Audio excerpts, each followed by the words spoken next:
All right, now, everybody. Quiet, listen to me. We're going to start a show. Now, some of you people have been with me before. You know it's going to be a tough grind. But we're going to have a show.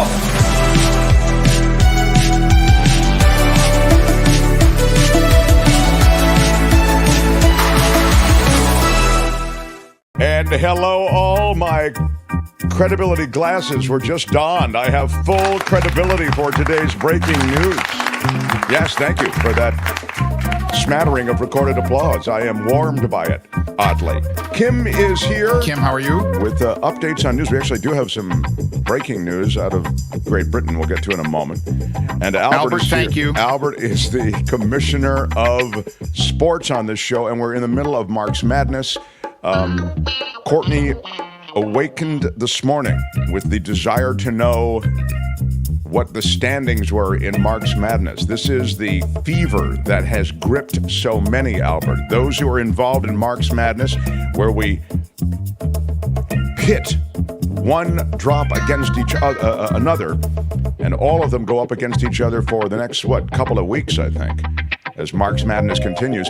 The grip that intense competition has had on all the participants is quite remarkable. So you do not know what you are talking about. It is true that I really don't know what I was talking about, but I'm looking forward to today's contents, and there was an upset yesterday, so it is with the greatest excitement that I approach the new day with March Madness.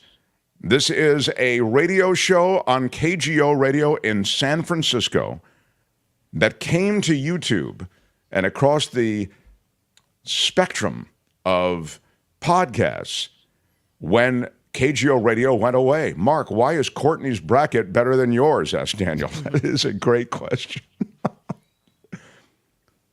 She should come in and peacock again, but I think she's on some call or whatever.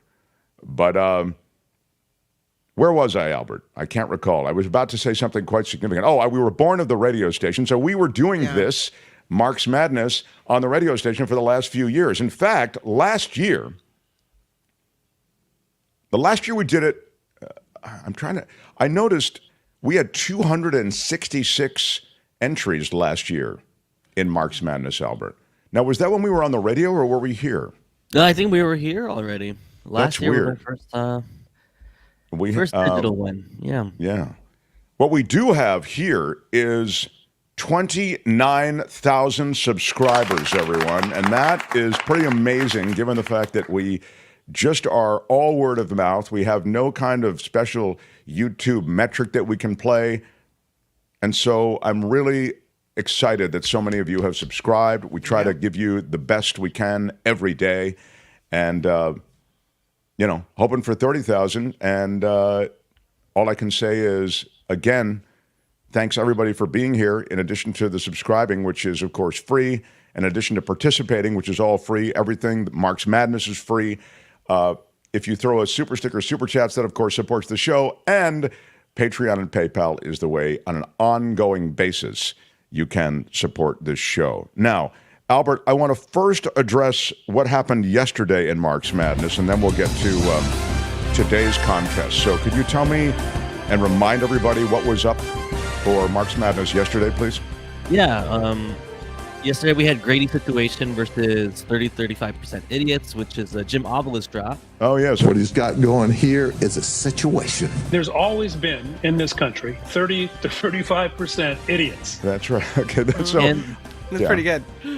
And the 26th seed in that matchup won and moved on, which was Jim Ovilus drop. So that's a huge upset. Wow. Ovilus drop, the 30%. There's always been, in this country, 30 to 35% idiots. That beat Grady Situation. Wow. Yeah, Grady Situation was seeded at number 7, so that's a big power player out of the tournament. And to remind everybody, the seeding is pretty much determined on the outcome last year. So Grady did well last year, so he's seeded higher. But anyway, Jim Ovilus, 30% moves on to the next round. Okay.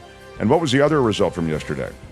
We had Let Him Finish and My Bad I'm Sorry. So I think we all know what happened there. My Bad I'm Sorry is very popular as a 10 seed, and it's It was an easy, very easy. Even during the live vote yesterday, it was like very straightforward. I thought. So let him finish. Can you let him finish, sir? And my bad. My bad. I'm sorry. And you're saying my bad crushed it. My bad. Yeah, it wasn't even close. All right. So that's the latest on yesterday. And today, let's check it out. I can't believe it! Mark's Madness. It's happening now.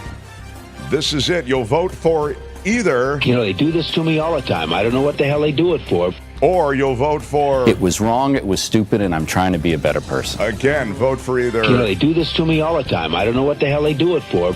Case him all the time, or. It was wrong, it was stupid, and I'm trying to be a better person. Cuban apology. Classic matchup. Vote live right now in the chat. Get it on. Oh, I'm so excited, Albert. I tell you, this time of year just drives me nuts. Wow. Gail. There's never been anything like this. Yeah. Woohoo. So these are two. Oh, super sticker from Gail Guthrie. Big shout out. Gail Guthrie is HOF. Yeah. She supports this show consistently with super stickers, super chats. Thank you so much, Gail. Really do appreciate it. And Spencer Jaffe. You know, Spencer, thank you for the 5 spot. Big shout out. You are featured, Spencer, in a video, I think that's up. One of our videos starts with you, Spencer Jaffe. So you may want to check that out. This could be the mention that busts your career wide open, whatever your career is. So love you guys from FLA. Found you a year ago, and it's awesome. Audrey W. Shout out, Audrey. Thank you. Big shout out. We have Florida today. Friday Fabulous Florida we do on Fridays, which is why we call it Friday Fabulous Florida. And it's chock full of people doing things they shouldn't be doing. So I will share that with you all, the Michael Shure and politics, and the other Michael Snyder, the culture blaster, who, by the way, is making a run in Mark's Madness. He will be here. Yeah, the culture blaster has 0 losses so far. Wow. And he himself, as you know, was he had a drop in Mark's Madness, but it was eliminated. This is a classic Mark Thompson time waster. That time waster drop lost, but he himself is scorching it. So, kids, I if you might listen have to the show, double check on that, Mark, on his drop. I think he might be in today as the play-in. Oh, really? I thought his drop lost. No, his drop made it into the tournament, so he's going to play in the second hour actually today. You're right. I am already skipping ahead. Thank you, Daniel, for, again, my culture blaster has 0 losses. I'm thinking ahead to the fact that he's up against a brutal competitor in Mark's Madness. You're right. Juggernaut. I apologize, Culture Blaster. You are very much in it. It'll be next hour that time waster will go up against where my weed smoker's at. I mean, forget about it. He's the only participant lobbying for his drop to succeed. You're right. He is. It's like the Oscars. Like he's really pushing it. Kim is so right about that. The Culture Blaster was wanting his drop to make it into the tournament. And then there was a play-in. This is a classic Mark Thompson time waster. Right. And then it made it into the play-in and won in the play-in. I can't believe Culture Blaster beat out Movado Watch. Isn't that what he beat out? Yeah, he beat Movado Watch in the play-ins. I mean, You can buy a Movado watch in Sam's. how the hell does that drop not win? It didn't. Culture Blaster won. So I'm delighted. I'm warmed. He comes here. We pay him nothing. And he really does. He is dutifully discharging his responsibility every week on Fridays with reviews, etc. He's been a great friend of the show.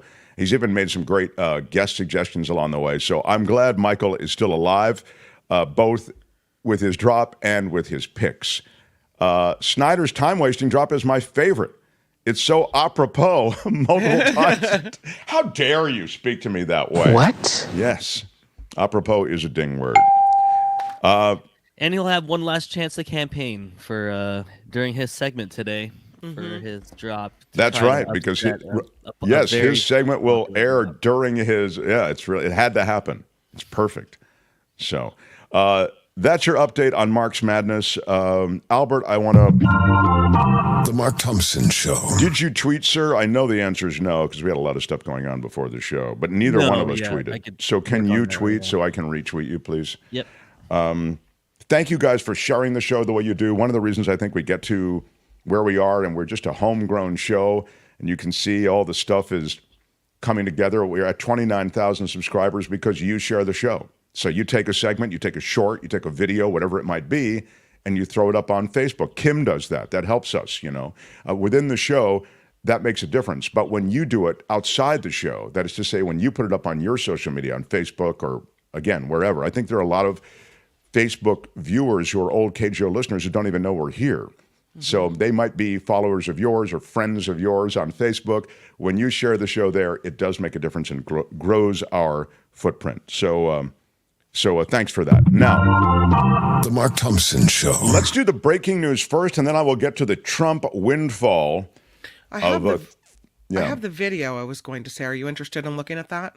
Sure. This is the video of Princess Catherine. Is that what you're talking about, that story, right? Yeah, exactly. Yeah, so she has come out this morning and said that after her surgery, they found some type of cancer in her, I believe in her abdomen. And so they wanted her to undergo preventative chemo for this, is what she says. And so today she put out a video. And of course, there's been a lot of conspiracy theories about why she's been MIA and whether videos of her were really her, all kinds of things. And that's been, I guess, upsetting to them. But here's what she had to say today.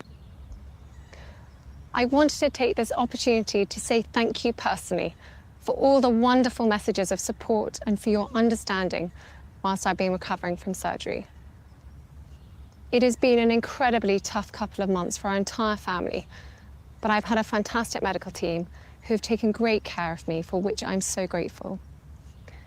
In January, I underwent major abdominal surgery in London, and at the time, it was thought that my condition was non-cancerous.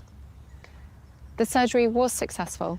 However, tests after the operation found cancer had been present. My medical team therefore advised that I should undergo a course of preventative chemotherapy, and I'm now in the early stages of that treatment. This, of course, came as a huge shock, and William and I have been doing everything we can to process and manage this privately for the sake of our young family. As you can imagine, this has taken time. It has taken me time to recover from major surgery in order to start my treatment. But most importantly, it has taken us time to explain everything to George, Charlotte, and Louis in a way that's appropriate for them and to reassure them that I'm going to be okay. As I've said to them, I am well and getting stronger every day by focusing on the things that will help me heal in my mind, body, and spirits. Having William by my side is a great source of comfort and reassurance too, as is the love, support, and kindness that has been shown by so many of you. It means so much to us both. We hope that you'll understand that as a family, we now need some time, space, and privacy while I complete my treatment. My work has always brought me a deep sense of joy, and I look forward to being back when I'm able. But for now, I must focus on making a full recovery. At this time, I'm also thinking of all those whose lives have been affected by cancer. For everyone facing this disease, in whatever form, please do not lose faith or hope. You are not alone. Well, that's a sweet video, kind of heartwarming video, I guess, Kim. You'll help me because I really don't follow this so well. So were we aware, the public, of her cancer at all, or was this first raised when there was an inconsistency with that photograph? There was a lot of talking about it, but all she said and all the palace released was that she was having major abdominal surgery. I see. And so that's all that anyone knew officially. Why you would have major abdominal surgery, what was happening with her that required that, no one knew. But she had asked for, until at least Easter, they said she was going to be out of commission. But because it's taking so long, there's been all these rampant speculation about what's really happening with her. And I think that's why she had to come out and say, listen, I'm not in the public eye yet because now I've got this thing going on. And in the last couple of days, there was some type of scandal where someone at the hospital, some employee, tried to access her medical records, right? I don't know if they were going to try to sell them or whatever, but now there's an investigation at the hospital. This woman, I mean, it's enough to have the surgery and to have the preventative chemotherapy treatment, but to have all the stress with the speculation and innuendo and people trying to steal your medical, stuff to do whatever. Right. Yeah, it's a couple of months is right. And sadly, and it's been the history in Britain and, over here, but Britain is famous for it. Just what Karen's saying. I doubt the paparazzi will let up, unfortunately. Exactly. They and so when you talk about the fact that her medical records have been compromised, or at least an attempt to compromise them, to get them out, you realize that, there's just no privacy for these people. Randy says today is the first time that the cancer stuff has been diagnosed or disclosed. I think she did it at this time because there have been reports of people getting access to her medical records, as you were saying. So thank you, Randy, for that. Again, I don't follow this stuff particularly, but 3 people have been dismissed from their jobs at the hospital. What happens, and it happens in this country through TMZ, et cetera, the horrible British tabloids offer huge amounts of money for such things. Exactly what I was just about to say. Thank you to Lisa 916. The reality is that there are hospital workers who succumb to bribes, and that it happens in this country too. When private information is released, you expect these people to be professionals who are working in the medical field, and sadly, some of them are not. And they give away information because it's a way they can make money.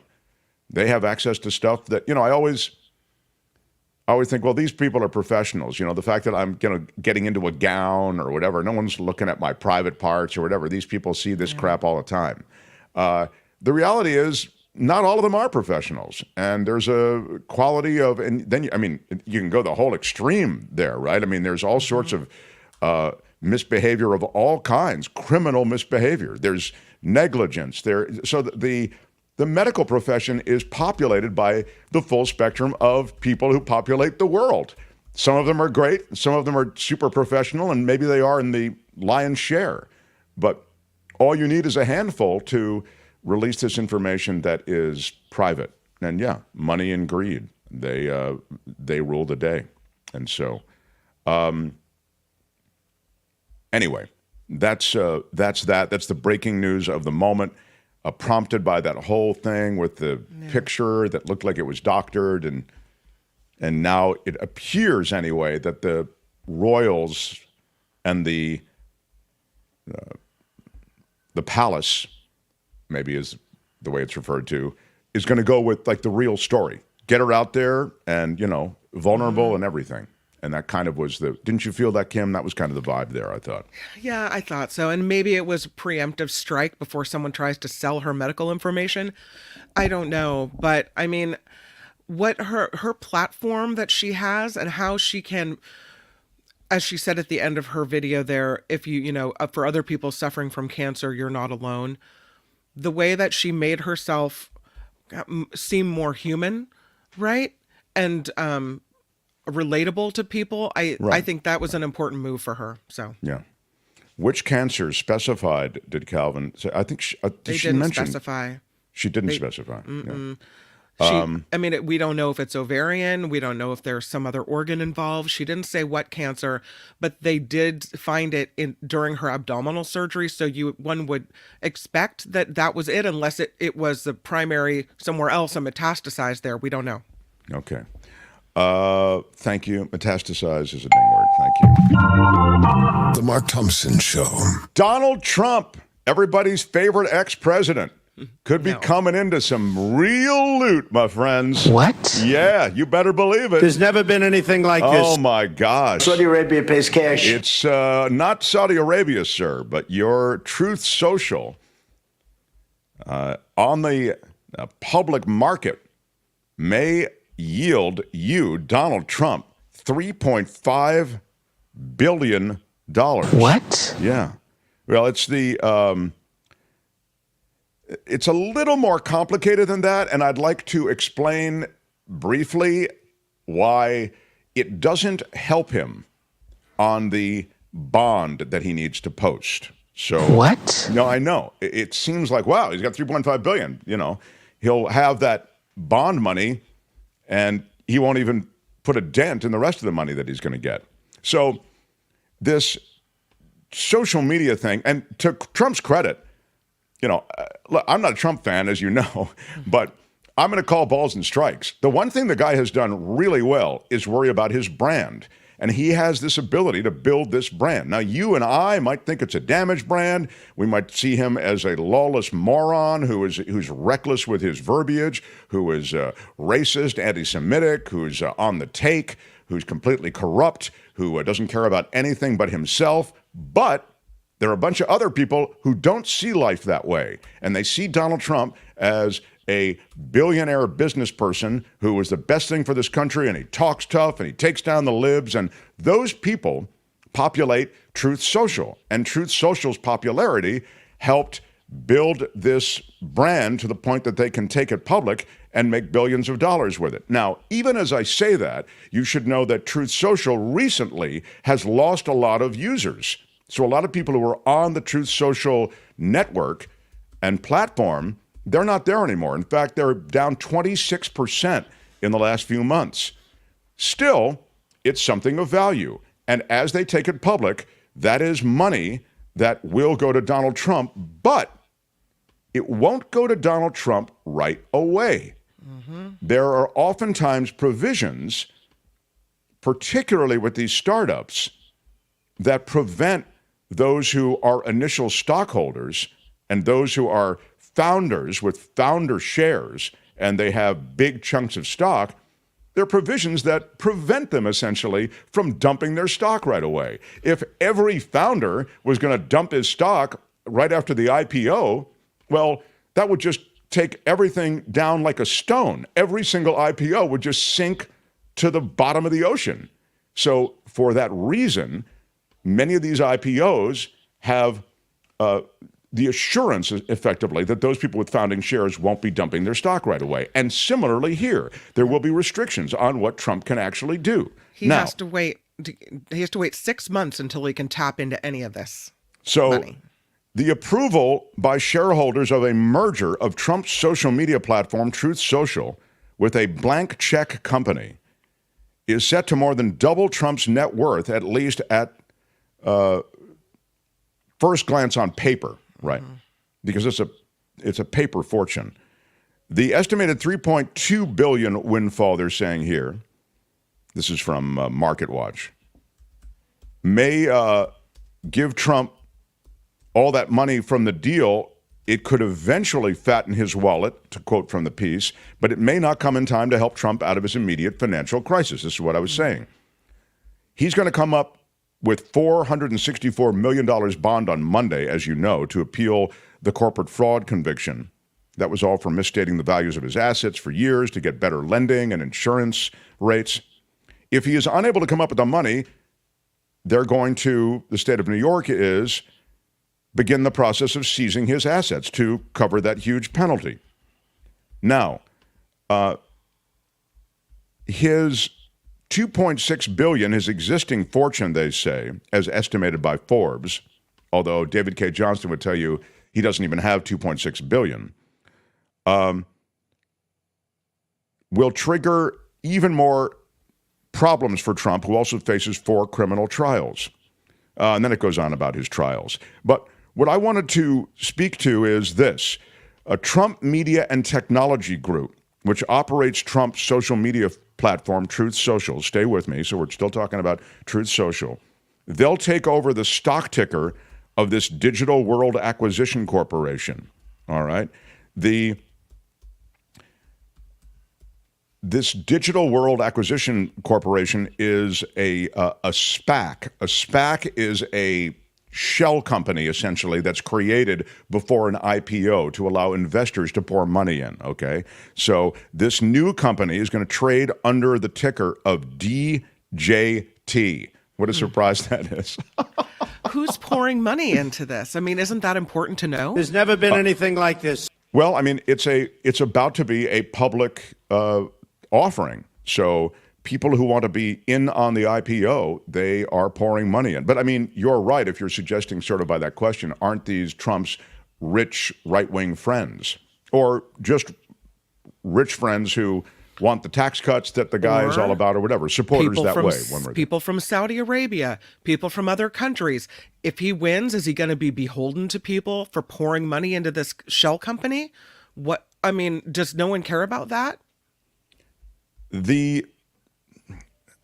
The regulations around SPACs, you'll have to look. Maybe you can take a look. I mean, it's kind of an interesting thing, but it's really designed to give smaller investors a chance to participate, if you will, in companies that will then have an initial public offering. So take a look. But the problem for Trump is that he's not going to be able to touch any of this money from the sale, as you say, for 6 months, and he'll get 60% of the company. Which is upward of $3 billion at the current stock price when the company transfers and the IPO happens. But again, none of that money will be touchable. But it may be the first time he'll be a billionaire. David K. Johnson, I'm sure, would say, enjoy it, Donald. You've never had it before, If he were to get a waiver from the new company's board, allowing him to begin dumping shares before the 6-month period passes, that would allow him to get some money. So the one thing I would say to people is, by traditional means, there shouldn't be any way he'd be able to liquidate this or even collateralize it, because it's an illiquid thing that he has, right? These stock shares.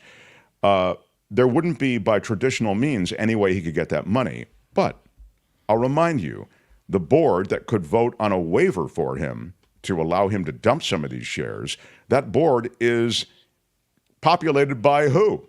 All the people who love Donald Trump, his rich buddies. So it's possible that he could get a waiver from that board, and that would allow him to turn on a little bit of the spigot and get some of that money to satisfy these bond needs. But you still have to sell that money, sell that stock quickly, or find a bank or insurer who will loan you the money based on that collateralized aspect of this whole thing, and that is that stock from Truth Social. So they have to be okay with that. And that's tricky. It may be overvalued. I mean, it strikes me that it's overvalued. I just told you that the usership is down 26%. I mean, this isn't necessarily the healthiest company. And I'll say one last thing. The company is all Trump. If you lose Trump from Truth Social, it doesn't exist. I mean, Twitter was not, it wasn't mission critical, any one person. You can put Elon Musk in, you can take Elon Musk out. Twitter is still there. I mean, Twitter may be a bad example because he's changed it so much. But my point is simply, Truth Social is about Trump. So without Trump and a loan based on Truth Social shares may not be comfortable with that fact. That's all I'm saying. So any lender may not be cool with that. The price of Digital World stock, again, that's the stock that will then become DJT on the open market, has been closely tied to Trump's political fortunes. Again, this is what I'm getting at.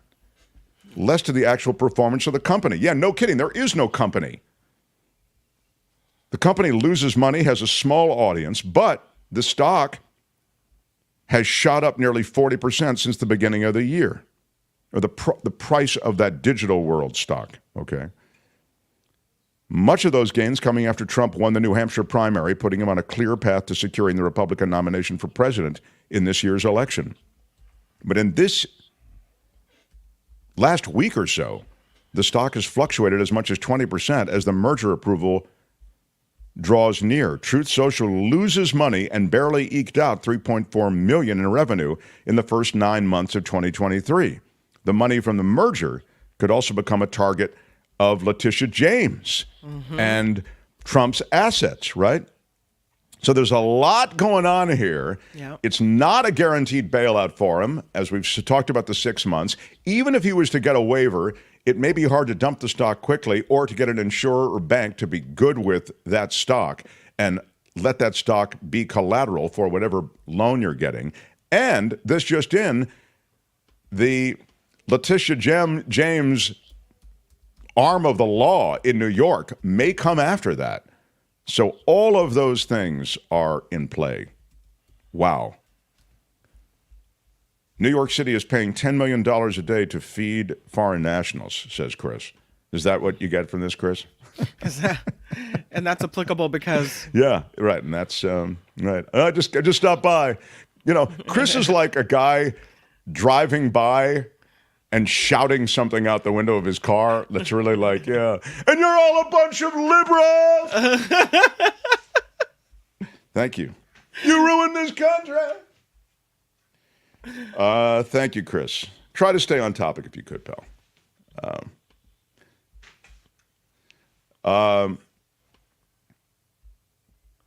All right. Smash the like button like a boss, if you would. With your iron rod. Yeah, give us a thumbs up. In the world of YouTube, that helps us in the algorithm. The other thing I would... The Mark Thompson Show. The other thing I would tell you is that there is a hot one going right now. Mark's Madness. Damn straight. Get on. In the chat, if you happen to be watching live, you're lucky. You can vote right now. I've got the commission board. You either vote for... You know, they do this to me all the time. I don't know what the hell they do it for. Case them all the time, or... It was wrong, it was stupid, and I'm trying to be a better person. Yeah. Case them or tubing. What's it going to be?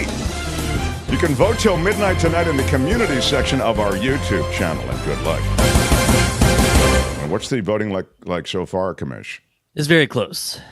Very close. Good voter turnout, and we'll see. We'll see what happens.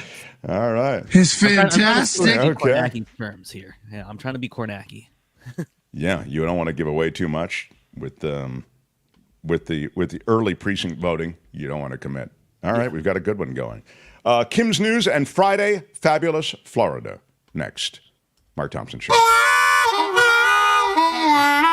The Mark Thompson Show.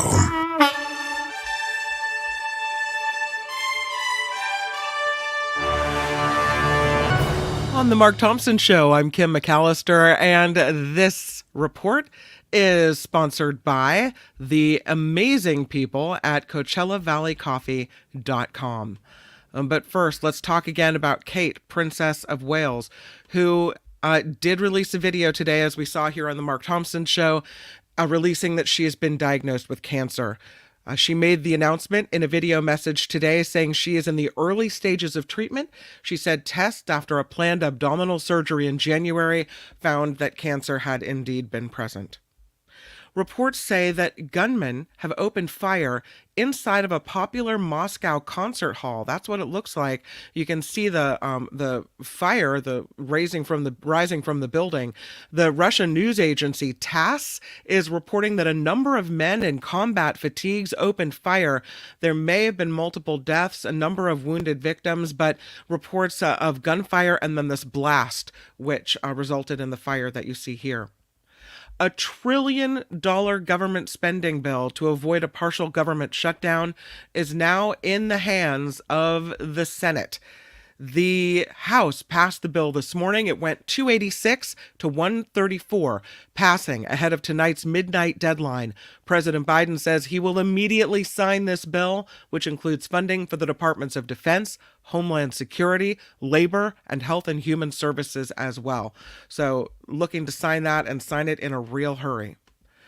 Meanwhile, the UN Security Council is voting down the latest ceasefire initiative.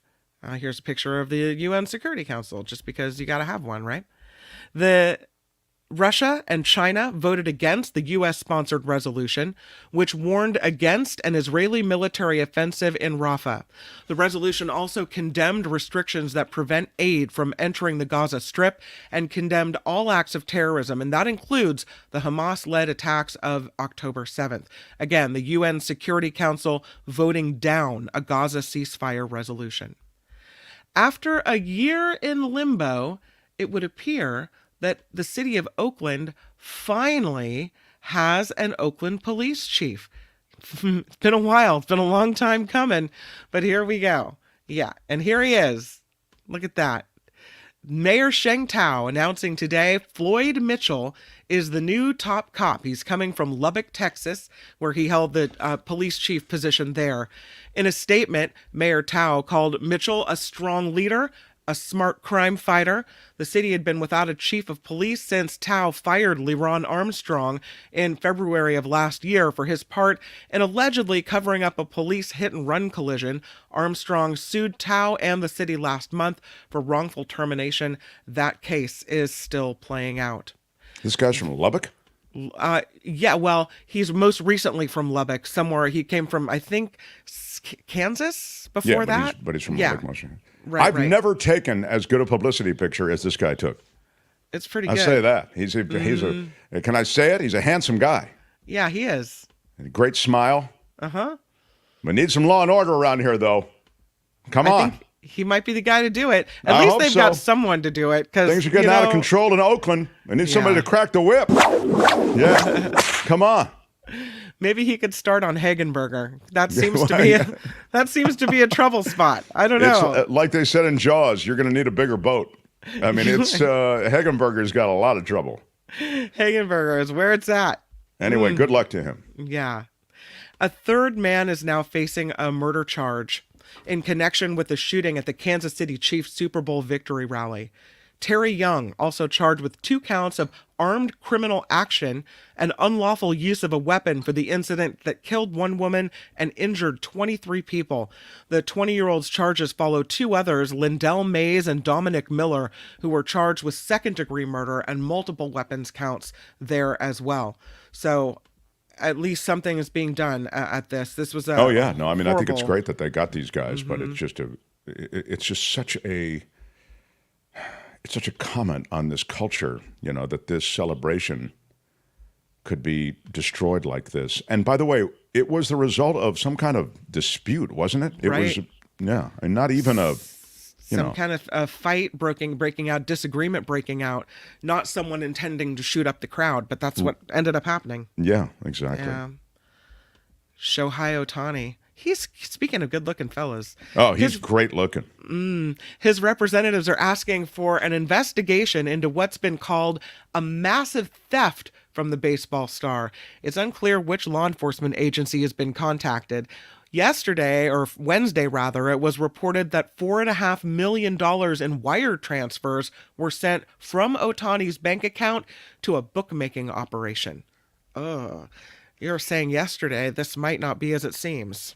No, I think it's possible that, there are 2 possibilities that seem pretty straightforward on this. One is that Ohtani paid off the gambling debt, of his friend and translator. He's referred to as the translator. I know he was just fired, but they were very close friends. He's been the translator for a long time. He was translator with Ohtani when he was with the Angels. And by the way, this entire thing happened when he was with the Angels. A lot is being made about the Dodgers, but the reality is this happened on the Angels' watch. Not that maybe matters really, but just to kind of put it on the calendar in a different way.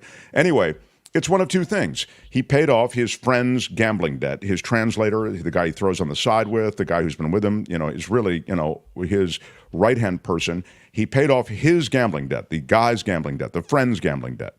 Or the friend is a straw man for him, and he was gambling. And instead of him actually doing the gambling, it's the friend who acts as the intermediary. It's one of those 2. I'm pretty confident.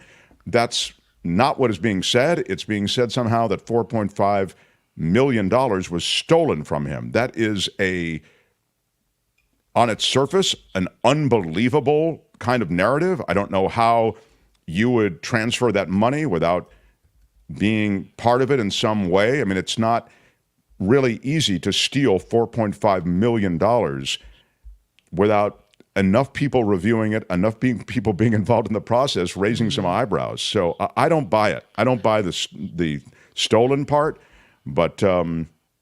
How much is Shohei Ohtani getting from, is it the Dodgers that he's with now? Yeah, a little over $700 million, I think. Isn't that right, Commissioner? Can you imagine putting that kind of money at risk for a $4 million gambling debt? That would just be not wise. Well, so here is my answer to that. Gambling, if you can afford it, is fun. And that's the reason people do it. And they also do it because they're sick, they're bent, they can't help themselves. It's an addiction, and they lose everything. I think the legalization of gambling is a really scary thing. I think, and I've been a gambler myself for many, many years. I enjoy it, but I don't put any money up that I can't afford to lose, plain and simple. But I understand, just to your point, why you could have a bunch of money and still want to gamble. Now, we don't know that they were gambling on baseball, so that would be like, but I will say this, and then we can move on. Mm-hmm. If you're gambling and you're losing, I mean, clearly this is $4.5 million, you'd think you would gamble on the thing you know best, and you know best, baseball. So I would wonder about this entire thing. There's no question what Kim is saying is right. How could you possibly risk such a shimmering, successful career by wagering on baseball? Yeah. Again, there's no evidence yet that he did, but it's possible. That's all I'll say. Yeah. The city of Huntington Beach is leaving the California League of Cities over Prop 1. On a 4-3 vote, the Huntington Beach City Council approved the decision to leave the municipal lobbying group over its support for this measure. Council members who voted in favor said they feared the measure's mandates would proliferate group homes in the neighborhoods. Huntington Beach is the second Orange County city to leave the League of Cities. On March 12th, Newport Beach also withdrew its name. Prop 1 raises and shifts more than $6 billion to a targeted program that purports to address mental health issues and provides more housing for the homeless. Database architects, software developer, actuaries, information security analysts, and data scientists, these are some, apparently, of the well-paying jobs for introverts. That according to Resume Genius, which curated a list of high-paying jobs that have strong tenure outlooks, according to BLS data. They identified roles that are compatible with common introverted traits like creative thinking, deep engagement, autonomy, and meaningful interactions. In Los Angeles, I better wrap it up or we're not going to have time for Florida. In Los Angeles, there is a homeless man who is now in some trouble for apparently opening fire with a BB gun aboard a Los Angeles city bus. Yeah, he's in custody after allegedly hijacking this city bus using a BB gun.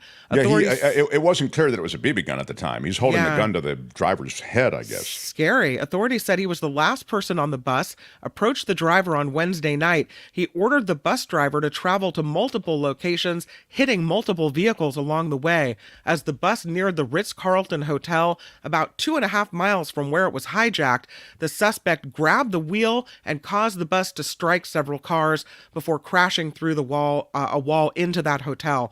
The suspect fled the scene on foot, but was quickly detained by officers. I said open fire. That is not the case, but did allegedly hijack the bus using this BB gun. So, pretty scary. I mean, it was a little bit like that movie Speed, where the bus has to just keep moving, has to keep moving over 55 miles an hour, whatever the permissive speed was. Otherwise, the bus is going to blow up.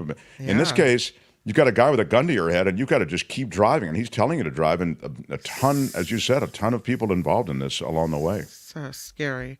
Lastly, a man is recovering well after receiving a kidney transplant from a pig. Massachusetts surgeons are calling Rick Slayman a real hero for agreeing to try this groundbreaking operation this week. He previously had a failed human kidney transplant and said he decided to go forward with this procedure because he saw it not only as the way to help himself, but to provide hope for thousands of people who need a transplant to survive. There's currently a massive shortage of human donor organs. Researchers hope animal donors may help, they say. So the pig kidney doctors used was genetically modified to reduce the risk of rejection. This report is sponsored by CoachellaValleyCoffee.com. Oh, yeah, it's the good stuff. Find a huge selection of coffees and amazing teas. CoachellaValleyCoffee.com. You can get your exclusive 10% discount for being a Mark Thompson Show listener. You just put Mark T in at checkout and enjoy the good stuff. I'm Kim McAllister, and this is The Mark Thompson Show. The Mark Thompson Show. Right on, everybody. I am excited. I don't want to tarry. I don't want to delay. I must get right to it. This is Friday Fabulous Florida. It's time for Friday Fabulous Florida. There is a gigantic alligator in my kitchen. A look at the weirdest stories from our weirdest state.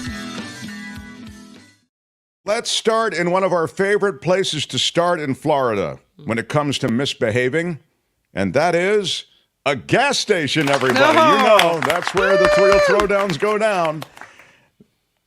A man is accused of stabbing and punching people during a heated religious debate. That's right. There's nothing that brings out hostility like religion. There's never been anything like this. Religion at the gas station. What? Yeah. It turned violent. Guys stabbing and punching others as the discussion turned to religion. This is a word from the Lord, and he's not happy. Yeah, I love Jesus. No, I love Jesus. No, I love him more. No, you don't. I love him more. And before you know it, it's a. Don't talk to me that way. It's a 22-year-old from Palm Coast, and on the Mark Thompson Show booking photo scale, I am giving him a 7. That is a strong booking photo. Is he wearing a smock from a hair salon? What's happening there? It does look like some kind of futuristic blouse smock thing that he's wearing. I think that there's never been anything like this. He had his hair cut before church, apparently. Well, it's like the Star Trek wardrobe and a great hairstyle. Reminds me of Edward Scissorhands, Alex says. You're right. He does have an Edward Scissorhands. And Blue Spark says the same thing. Yeah. Well, it's a fact that he's in police custody now, so everyone can examine him and see who he looks like, and everybody can opine on it there at the station. The two men said that they rode their bikes to the gas station where they encountered this guy sitting at a picnic bench outside the gas station, as one does. A conversation started, as one often does, when a couple of other people come up, and after a few minutes, the topic turned to religion, and that's when this guy, who you're seeing now, grew upset. The debate got heated. And according to those who witnessed things, one of the victims, who said he practices Buddhism, cut him off, the guy who you're seeing, Death Row is his last name, as he tried to speak of his religious views. Death Row became infuriated hearing about Buddhism and allegedly punched one of the men several times. And then he stabbed the other. What? Wow. This took a turn. Yeah, really ugly. What he's got going here is a situation. It's not really the way any Lord, regardless of which Lord is your Lord, would want things to go. I'd be willing to bet my lunch that there's alcohol maybe involved. there is. The 22-year-old fled the scene. Oh, so he was out of there. What can you tell us about the scene? And the 22-year-old has fled it out, Larry. The two men went back home. They called 911, and after they described this guy, the cops found him pretty quickly.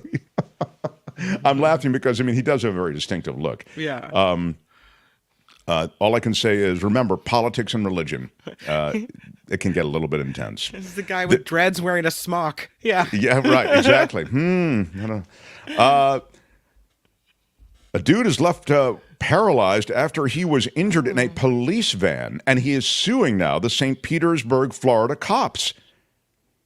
They filed a federal lawsuit, his family did, citing police brutality and a violation of his civil rights. He was loaded into a van for trespassing, and they're suggesting in the lawsuit he was detained illegally for sleeping in a parking lot. And he was put in this St. Pete police transport van while wearing handcuffs attached to a chain around his body. That limited his use of his arms, and he was not restrained in the vehicle, in other words, protected in any way.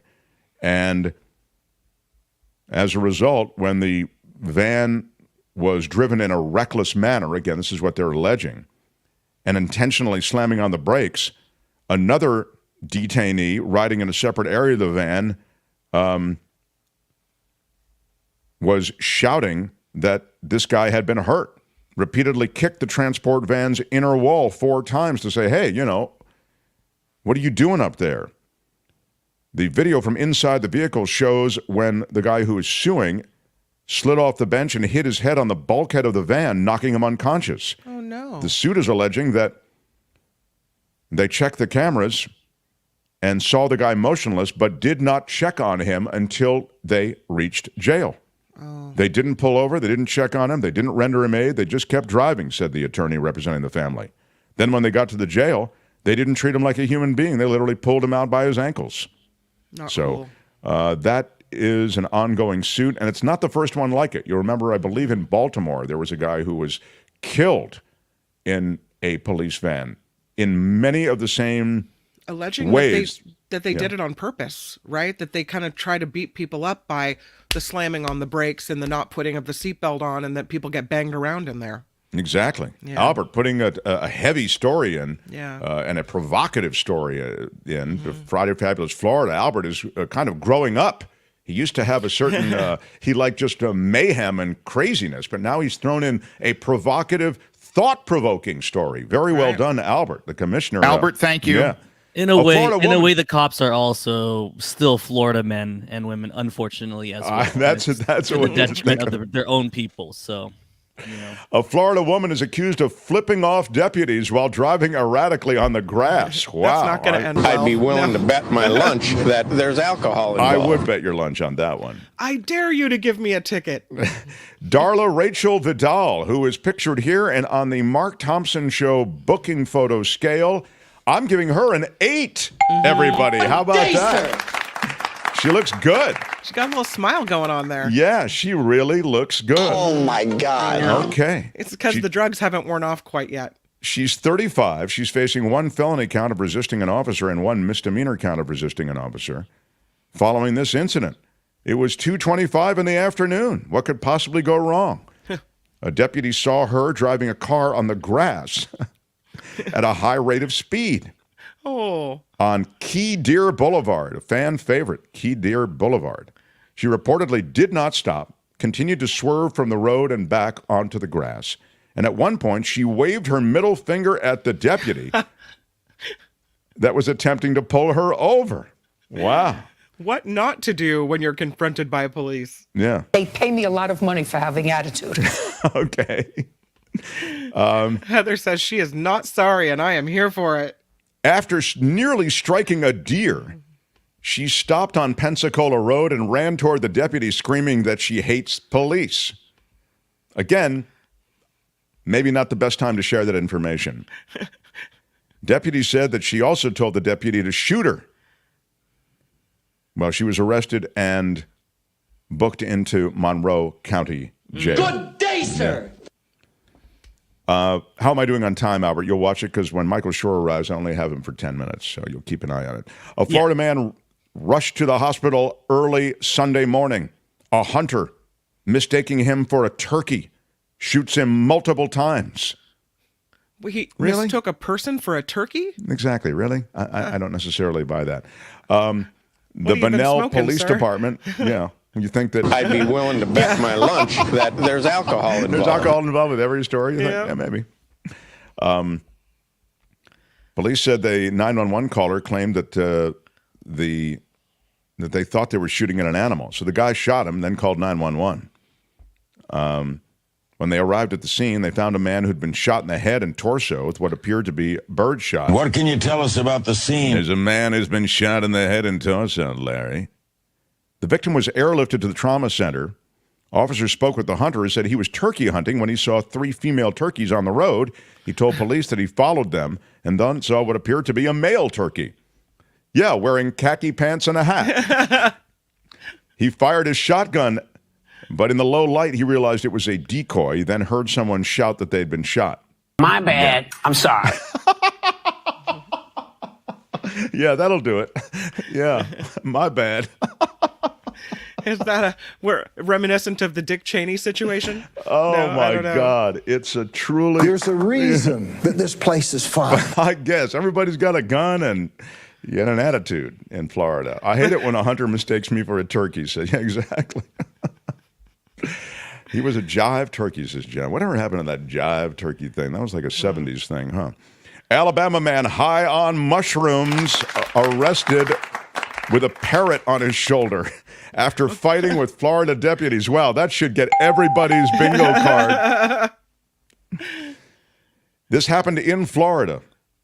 He was getting into it with deputies. He was high on mushrooms. They found him in a truck on a panhandle road with a parrot on his shoulder. Deputies got a call about a man pounding on the front door of a home after sitting in his vehicle nearby.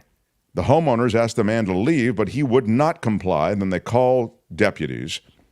They headed to the scene, and a car matching the description of one that was reportedly in many complaints was found in the area. What can you tell us about the scene? That the car matches the description, Larry.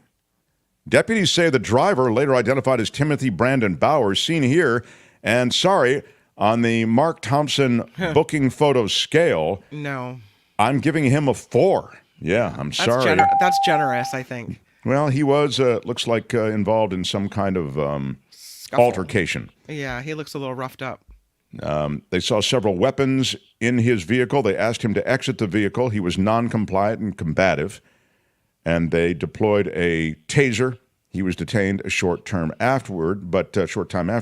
He said that he was fine. He was just high on mushrooms. So I don't know if that story is going to play in court, but that's the one he's going with.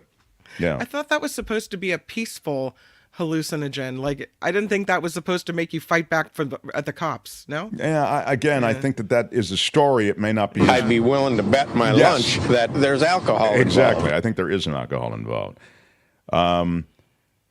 A Florida man has pocketed $125,000 from illegally selling turtles that he shipped to Germany and Hong Kong. I hate this. I absolutely hate this shipment. I think these people should be jailed forever. Exactly. You are never getting out. John Michael Kritisoulis of Alva, which is near Fort Myers, he's 36 years old, pleading guilty after being caught shipping wild-caught Florida turtles through the Miami International Airport. The turtles were on their way to Germany and on their way to Hong Kong. He had co-conspirators. They captured various species of turtles, and then they falsified the U.S. Fish and Wildlife Service forms, which are sent with international shipments. There he is, a despicable guy. I'm going to give him, on the booking photo scale here on the Mark Thompson Show, I'm going to give him a 3 because of his despicable to the core and empty look. There isn't a prison term long enough for you. Alligators spotted eating another alligator. I know. What? Yeah. A woman running on a trail got a look at an alligator with a mouthful of another gator over the weekend. It's gator on gator violence. That's very Florida, yes. Sue Edwards on a 2-mile run on a loop trail around a lake in Babcock Ranch on Sunday. She said she turned the corner, she saw a gator. And while she said she wasn't shocked to see the gator, what was in its mouth was shocking. What she initially believed to be a snake was a smaller gator. I had no idea gators would eat another gator, she said. Hey, when you're hungry enough. She snapped a few photos and now kept it's on mating running. season, and they're hungry. No, there's that. Yeah. Wow. Gator cannibals, yes. And then finally, a couple vacationing in Florida is arrested after being passed out on the beach, and the children are gone. Alyssa Langley and Timothy Stevens, both 27 years old, charged with child neglect. Imagine this. They go to the beach, they fall asleep. They were drunk and asleep on the sand in Daytona Beach while their children were nowhere to be found. That's really dangerous. I mean, by the ocean? No. Well, yeah, and in a public place where anything could happen, it's pretty brutal. Both of them in police custody with that charge.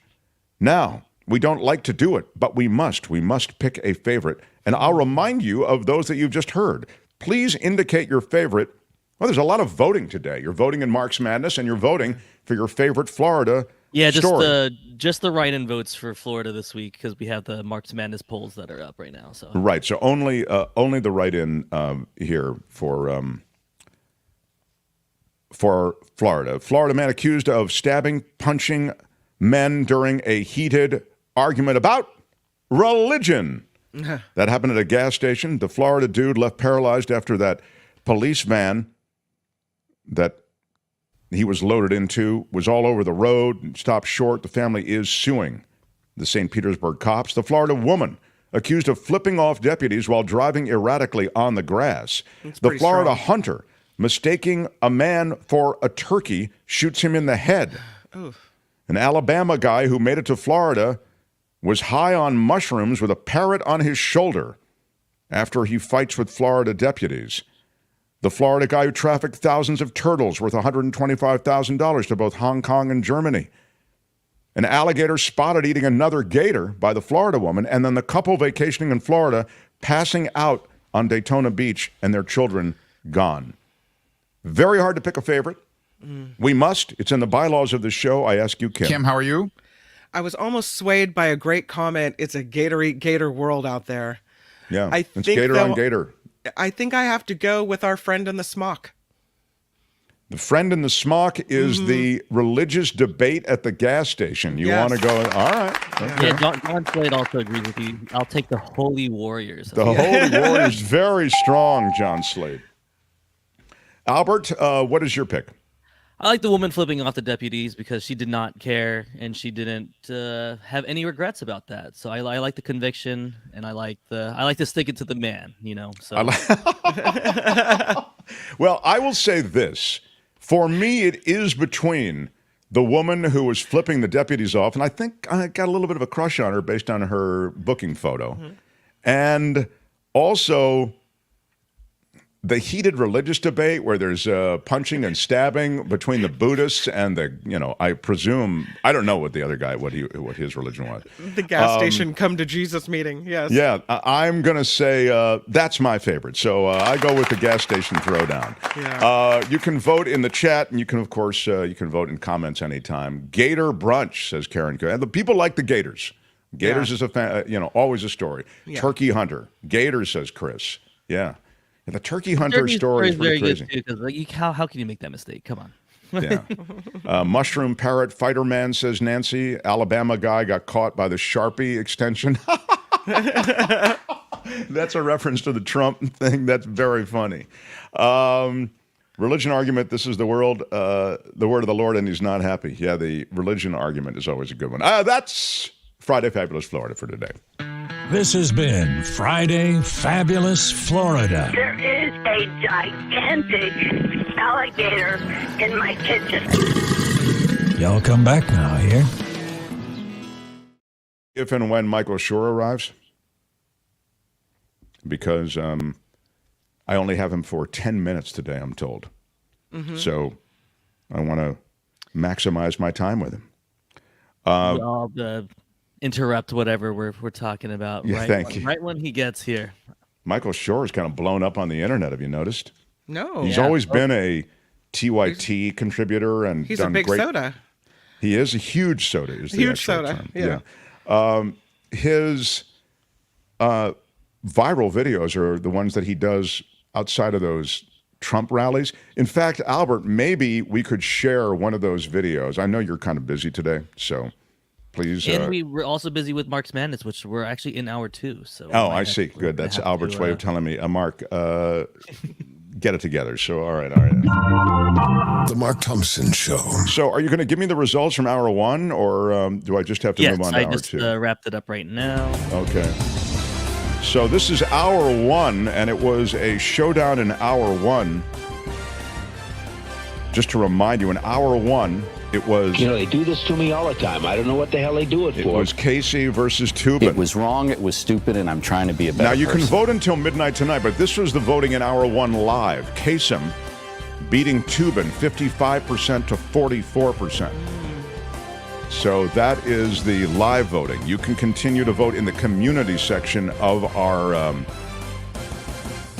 YouTube channel. But right now, let's do it!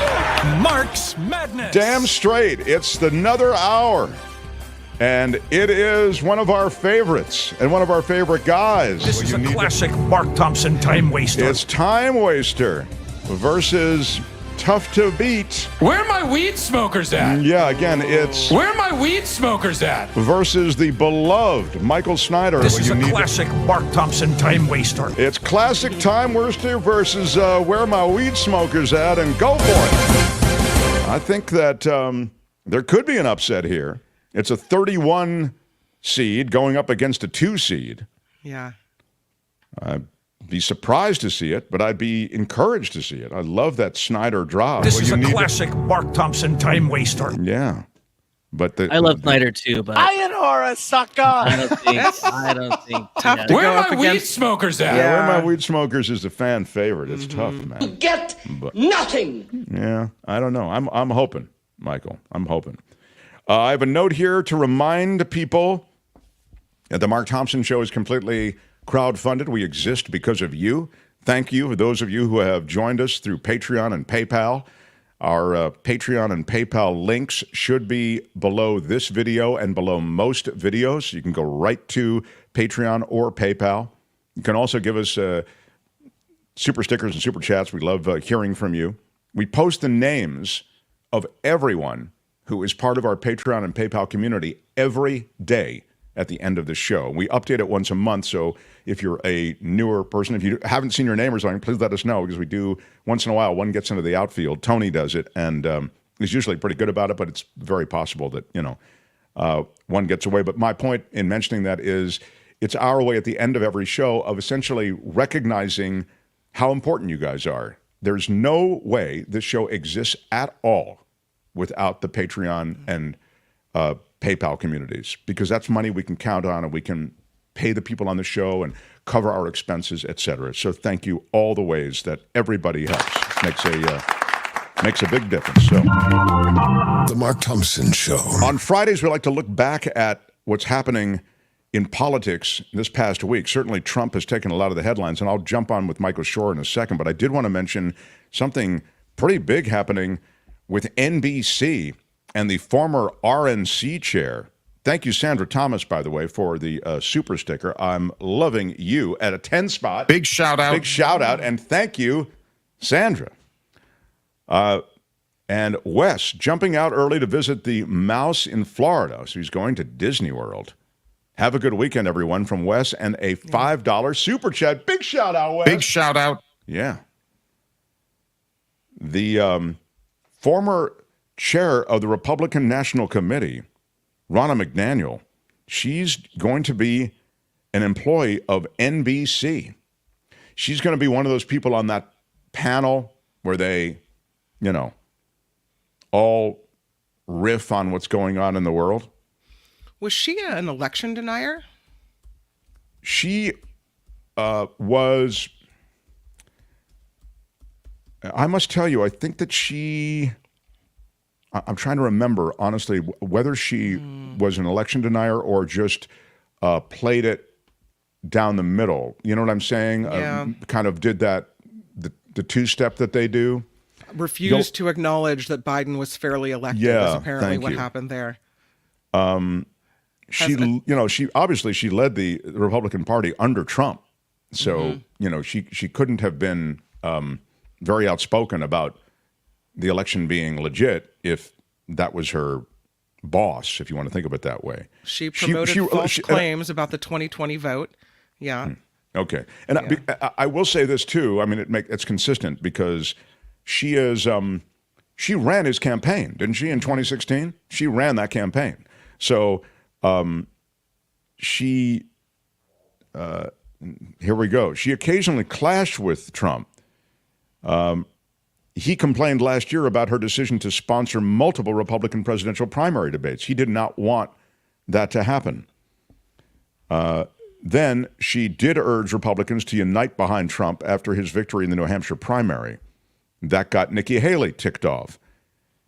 And there have been a lot of Republican commentators that go to the cable and network news organizations. And again, I think some of them are good and some of them are not. Some of them are objective and some of them are not. I'm more and more irked by it. I know it's kind of an effort on the part of many of these networks to play both sides. don't want to appear biased. They want to represent both perspectives, and that's laudable, I suppose. But the reality is that some of these people, as you watch them, are just propagandists. I'll give you an example of a Democrat who's a propagandist, because I know everybody thinks, oh, you just Mark, you're in the tank for the Democrats or whatever. On ABC's This Week, she used to run the Democratic National Committee. What is her name again, Albert? I just spaced it because I Google it. Donna something. Thank you. Yeah, Donna Brazile. Thank you. Yeah. Donna Brazile. She is a propagandist. I don't need to hear her perspective. I'm not saying that she doesn't say some good things along the way, but what I'm saying is she quickly reverts to the mean. She quickly gets back to the propaganda. Now, if you want to hear the propagandists go at each other, and I think there is a group of people that sort of does, I want to hear the right-winger and the lefty go at each other, the Democrat and Republican, whatever. But I'm over that. It's all heat and no light. So I think McDaniel falls into this category. But again, she's hired by NBC because she used to be in the belly of the beast. She was at, Trump Tower. She was in the White House with Trump. She ran his campaign. So she knows her Trump.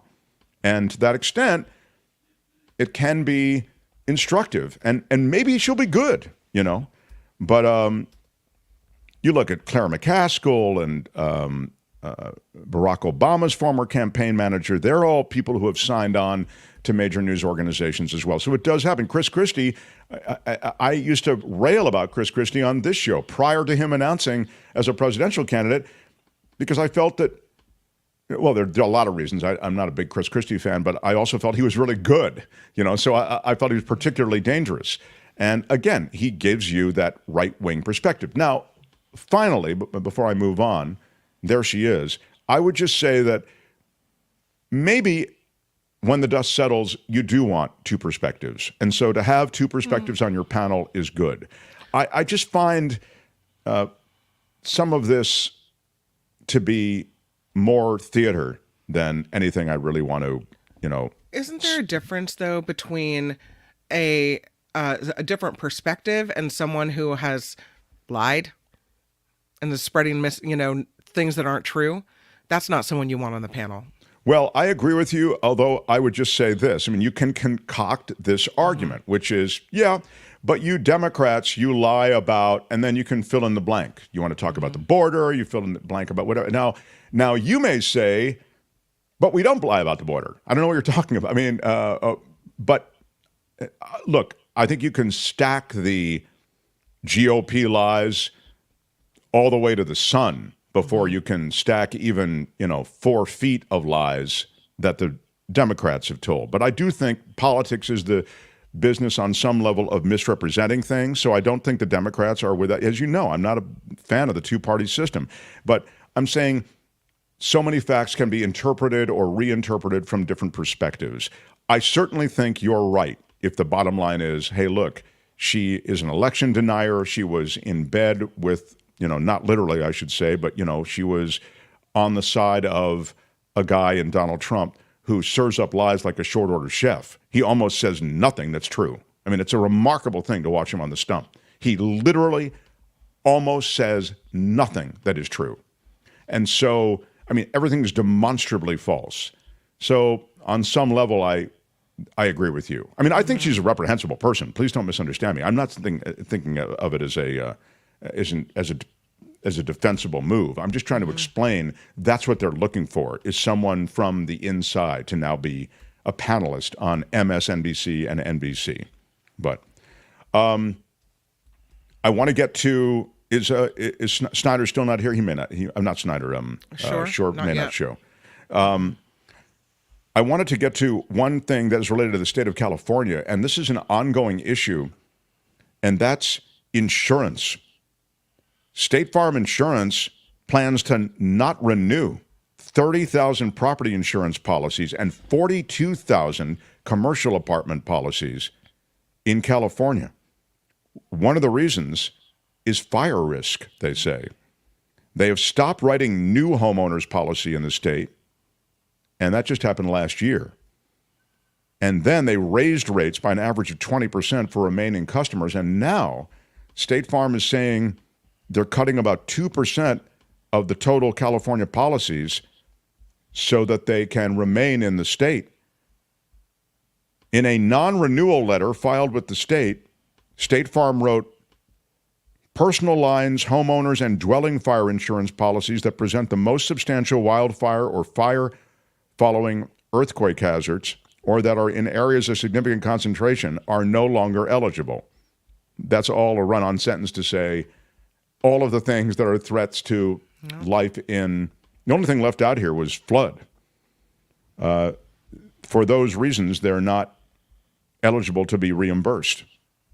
42,000 commercial apartment non-renewals represent a complete withdrawal from California's commercial apartment market. So their State Farm is out of that game.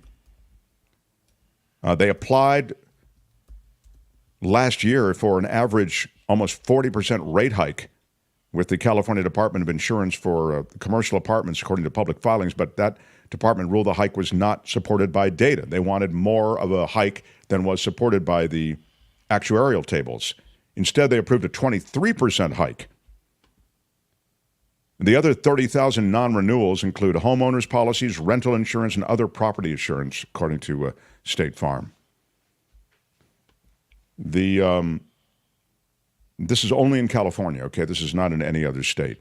What are people going to do? Big This news. is horrible. Yeah. I was reading a story yesterday that there's a couple in Santa Rosa. They lost their insurance because they live in a wildfire zone. At one point during the glass fire, flames came 75 feet from their house. And you've been through this, you know. They got their insurance canceled, even though they'd been with this insurance company for 30 years, and they've been turned down by everyone else they've asked.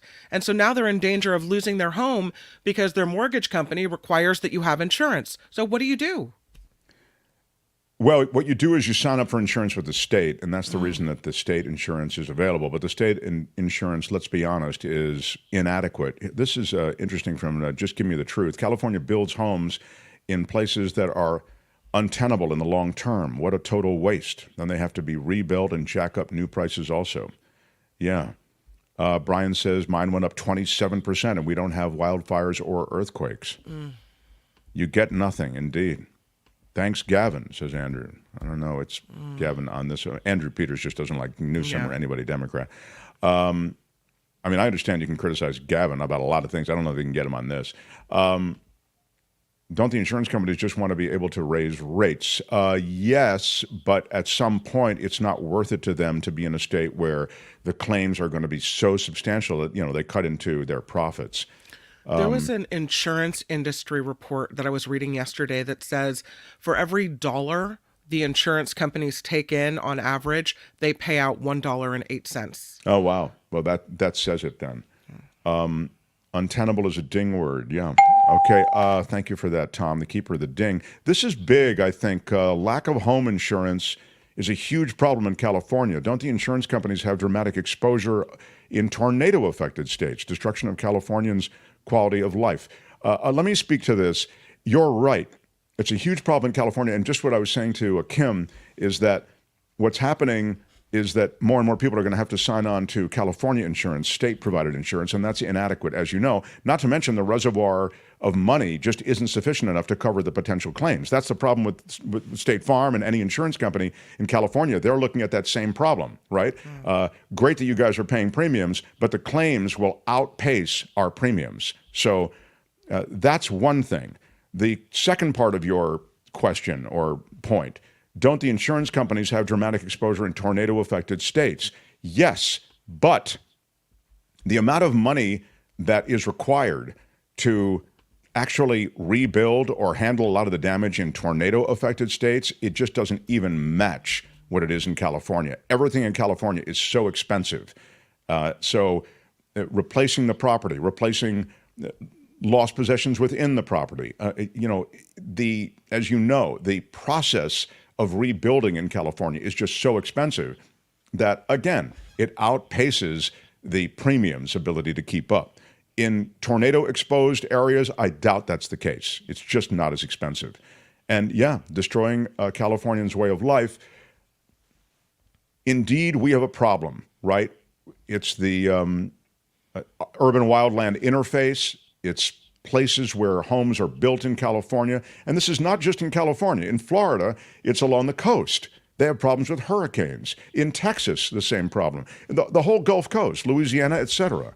But in California, we're very high profile with the fire threat and the earthquake threat. And so the fire threat is now something that is so immense, again, because of where these homes are built, that more and more insurance companies want nothing to do with it. And then we're all on this, as I say, the state-run system, and that is woefully inadequate. So can California supplement the fire insurance? The answer, I think, is no.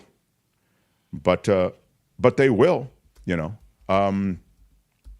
Anyway, that's the latest move by State Farm, and it's pretty huge, I think. So now, The Mark Thompson Show. Kim's News, and then the Culture Blaster, Albert. Isn't that the next plan? Next That's couple of correct, moves? yes. Okay. I do want to note, though, that we are in the middle of a hot Mark's Madness. It's a hot one. Damn right. Pits two favorites against each other. Either. Where are my weed smokers at? Yeah, where are my weed smokers at? Or our beloved. This is a classic Mark Thompson time waster. Yeah, again, it's time waster. This is a classic Mark Thompson time waster. Or it's, well. Where are my weed smokers at? Yeah, good luck to both. You can vote now, right now, live in the chat. Yeah. Do I dare ask how the vote is going, Albert? It's going well for one of them, Mark. Albert, thank you. Kim's News, smash the like button like a boss if you would. Mark Thompson Show. The Mark Thompson Show.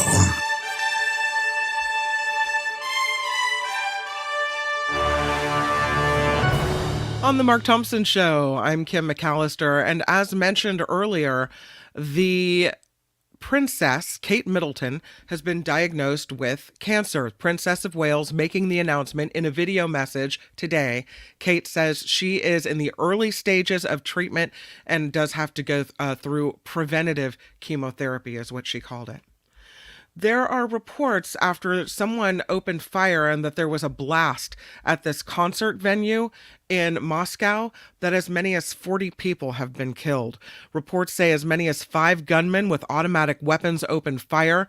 It's currently after 8 p.m. in Moscow. I don't know what this is in relation to, but again, the breaking news on this story, at least 40 people killed during this attack on a concert venue near Moscow. That according to Russian state media. President Biden says he will sign a $1 trillion government spending bill immediately if it passes both chambers of Congress. He's going to sign that thing as soon as he can. The House passed the bill 286 to 134 this morning. Now it awaits passage in the Senate. The bill includes funding for various government departments and operations, and it must be passed by midnight to avoid a partial government shutdown. So everybody These guys like to waiting. play it close to the line, don't they? I mean, you've had a while for this, but apparently this is a big deal today. I mean, okay, all right. Meanwhile, our old friend Marjorie Taylor Greene is at it again. She has a surprise motion that she put forth today to oust Speaker Johnson, and that is because she's not happy about the bill that was just passed in the House. She's upset over this government funding bill. Greene telling CNN quite a few GOP members have expressed support for her effort to oust Speaker Mike Johnson, but she wouldn't say when she'd call for a vote or what her next move is. It is. It's a real thing, though, that Johnson's presiding over the House during the time that they pass these budgets is something that to people like MTG and the extreme right is a fail, right? So they want to get rid of him and just keep. They're obstructionists essentially, and so in the obstructionist handbook, it's let's get rid of the guy who just passed anything. Yeah. I don't know. We'll see what she does with this whole thing, but I don't know who else. They had a hard enough time getting Johnson in there.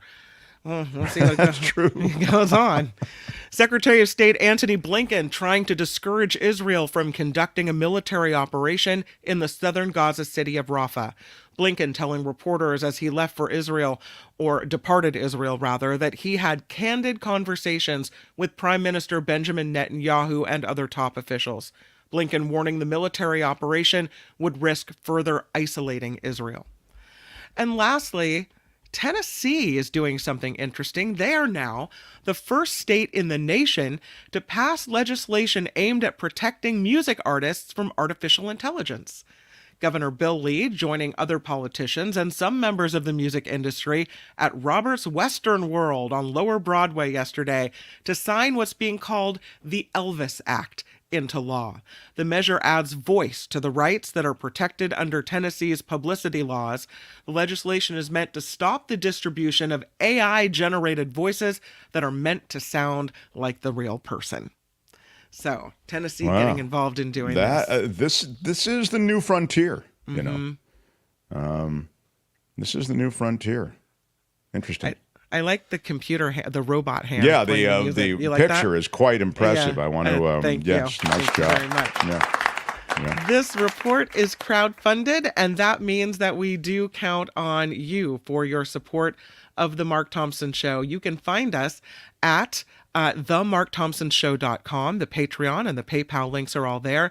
And of course, the Super Chat, Super Stickers are open here on YouTube as well. And look at that.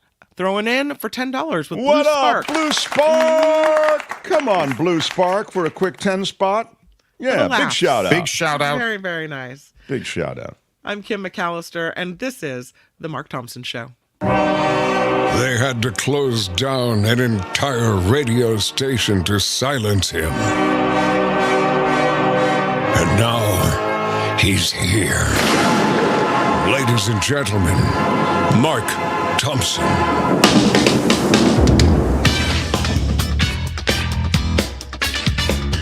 Smash it with your iron rod. I come from regular stock. I love it when you're angry. There's a reason that this place is fun. Morning.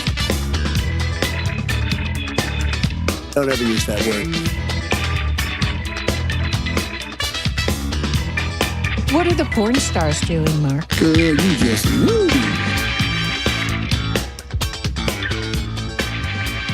They pay me a lot of money for having attitude. That was very inappropriate. What you say is the political dogma that they're trying to shove down our throats. Straight up right in, no problem. What the hell is going on in the United States of America? Cuatro años más. I don't wear a mask for the same reason I don't wear underwear. Things gotta breathe. Say what?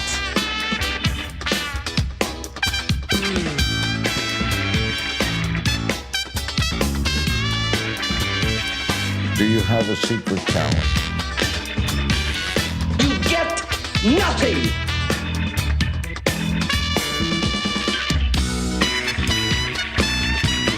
Y'all can all go to hell, and I'm going back to Texas.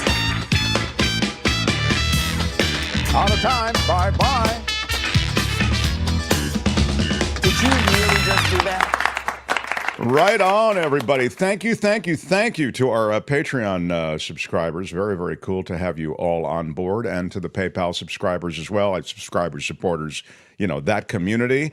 Michael Snyder will join in a moment. Michael Shure, by the way, is on the road and couldn't get a cell signal or internet where he was. He did contact us. I just want to explain. Robert H., are you kidding me? Big shout out. Thank you for a 25 spot. Wow. Super sticker for $25. Thank you so much. Thank you so much. Put Robert back up there for 1 second. I'm busy lavishing praise on him. How dare you take down Robert? Oh, Sandra, big shout out. Big shout out. Thank you for the 10 spot, Sandra, super sticker. And there is Robert H. Yeah. Love it. What can I say? I think I can say thank you so much. Thank you so much. Indeed. Robert, thank you. And thank you, Sandra, again. Both of you have made me emotional. I'm not going to cry. I'm not going to cry. But I would. Robert and Sandra may have, and Gail and Wes and all of those who have thrown in today. Thank you. Now, we are in the middle of something that has, can I say this? I think I can, Commissioner. It's gripped the nation. It's Mark's Madness! Mark's Madness! That's right. They're going up against each other this hour. Culture Blaster, you're in a tough one. Where are my weed smokers at? You vote for that, or you vote for this. This is a classic Mark Thompson time waster. Again, it's time waster. This is a classic Mark Thompson time waster. Or you jump over with the weed. Where are my weed smokers at? Yeah, one will win, one will lose. Good luck. Snyder, I'm going to open your mic now before your formal introduction, in case you want to make any comments prior to your actual segment on the existing. I mean, you're in a tug of war that I never thought you would even be in. I never thought that that drop would even make it into Mark's Madness. So congratulations, first of all, on a great season. Ye of little faith, number one. Yes. And number two, pitting me against America's sweetheart, Will Ferrell, and weed. By the way, nobody's smoking weed. We're all eating it these days. That's true. Yeah, I you're mean, right. where are my weed smokers at? They're nowhere to be seen, ladies and gentlemen. Oh, Michael trying to campaign every way he can. No campaign finance violations here, just lobbying as best as I can. I will tell you that I apparently have a bit of a knack for this. I won't say that I'm going to dominate the brackets, but I'm doing pretty well. And if for some reason, I don't know how it could possibly happen considering the audience, and we love you guys. If for some reason I am defeated today, or my drop is defeated, it will certainly impact my bracket because, believe in yourself. Oh, you people. supported your own drop. To I an see, extent. in To your an ba- extent. Now, Albert, Michael Snyder does bring up something interesting, and I don't know is Albert still connected? I don't know if Albert might have had to jump out. I can't ever follow. Sometimes Albert has to jump out. I'm here. I'm just pretending to be Michael as. Oh, I see. Of course. Yeah. The Culture Blaster may not win the drop contest, but he is doing very well with his bracket. Exactly. Daniel Martin has pointed out something that I wanted to ask Albert again. Albert, thank you. Albert, you are the commish. Can you speak to where everybody is with their brackets and the fact that Michael Snyder is, honestly, he's dominant right now, isn't he? He's tied for first now, actually. 13-1 with Jennifer. So Michael Snyder, tied for first. What can Michael I say? only missed so far. He thought Word from the Lord was going to beat out Larry King's scene, but Larry King proved Larry King's scene is a tough one. The Lord is eternal, and Larry King, he left this mortal plane. Come on.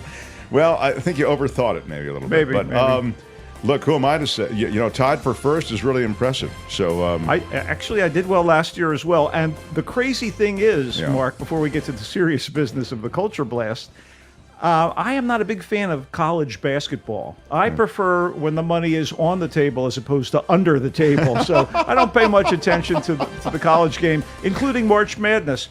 But, this is a tradition here at the MT joint. Yeah, you've rocked the show. So congratulations on that. Well, we love our Michael Snyder. And as I say, he's top of the leaderboard right now. Tied. Who is he tied with, Albert? I think that Jennifer. Jennifer's been in the lead. She had a perfect bracket up until last night. So I'm sorry. Jennifer, right on Jennifer. All right. Good luck to everybody. And again, you can vote in the community section of our YouTube channel. It'll say videos, live, shorts, other stuff. But community is what you want, and you can vote until midnight tonight. Albert will do the compilation and do all of the counting. Okay, Michael, I'll get to you. Hang on a second. Oh, the headphones. Yeah. Okay. Comes and goes on a rainbow. How about it for the Culture Blaster, Michael Snyder? As a Giants fan, I can't tell you how pleased I am about this Shohei Ohtani news. Anything that besmirches the Dodgers is good in my book. Oh, and God. This is what he gets for being so showy. Anyway. Oh my God! I'll ding besmirches though. I will tell you, regardless of all this, the Shohei must go on. And I think my God, it's important that we get down to business. Speaking of business, here's a little old business. Last week I reviewed a movie called The American Society of Magical Negroes. And I said that this is a very provocative title. What I didn't clarify in the haste to do the program, I didn't clarify that the magical Negro is a movie trope that we have seen in films such as The Green Mile and The Legend of Bagger Vance, where a kind and wise black character is there to aid and abet the white character. Thus, this society to diffuse interracial violence by, black members of it being kind to white people and helping them along. So it's a little more You contextual. liked, this is my recollection, you really liked the movie, but you really liked a speech at the end of the movie. I liked his speech at the end. I liked the movie. I had reservations about it, but I thought his speech was great. And I loved the supporting work by David Allen Greer as Justice Smith's mentor, the character Aaron's mentor. Anyway, I just wanted to I'm glad you got the clarification in. Yeah, man, got to do it. Yeah. I, as you know, am the coastal commuter. I travel between Los Angeles and San Francisco. San Francisco is my hometown. Again, my pronouns are he, him, San Franciscan. Okay. I don't want that to be any confusion. And this weekend, I will be in Los Angeles, and I wanted to bring up a show I'm going to be checking out this evening at the, it's the Hollywood American Legion Hall on Highland. Our friend, Kate Flannery, author of Striptease, the wonderful memoir about her job at American Apparel during the go-go early 2000s. We had her on this show. Yes, absolutely. I would call her a friend of the show. Yeah. And a terrific writer and a lovely woman. She is also a powerhouse singer.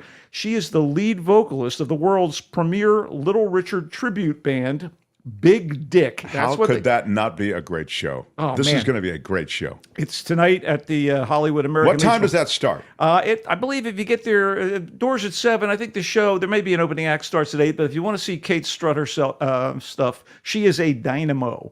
And I want to see it. I might actually go to that. I think you would be more than welcome, Mark. All right. Anyway, that's old and new business before we get to the actual job of telling you what to avoid in movie land, because now it's time to get to the real the meat of the issue. The meat of the issue. Now, I don't know if you have this on your agenda.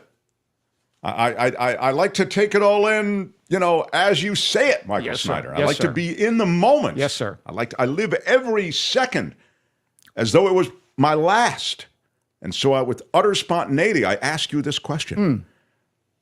I've heard different things about Ghostbusters. Are you going to review the new Ghostbusters movie? Well, this now franchise has been in existence since the landmark year 1984. Wow. And I'm just going to say that it's my lead review, Mark. Oh, the new Ghostbusters movie, it.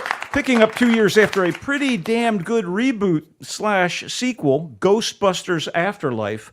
Ghostbusters Frozen Empire brings together the previous film's principal characters, the Spengler family. Oh, that's pretty cool. These guys are the spawn of an original Ghostbuster from the beloved first movie in the franchise, the dearly departed in the movies and in real life Egan Spengler, played by the late Harold Ramis, who was a creative force behind the original Ghostbusters.